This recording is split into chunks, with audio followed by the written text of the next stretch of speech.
I'm working on a 2008 BMW 328i.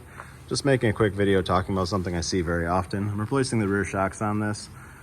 Many times when you have one of these that come into the shop, it'll be clunking real loud over bumps and the car will be bouncing like it doesn't have rear shock. And what it is the shock actually punches through this upper plate that goes between the mount and the shock itself. I'll show you what it looks like. Here's the plate I'm talking about.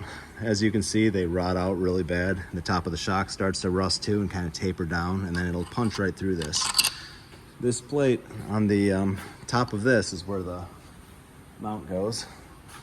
So this goes here, and then it goes right through the chassis, and then the other side of this foam mount with the nut goes inside the trunk, you know, that bolts here to attach to the car.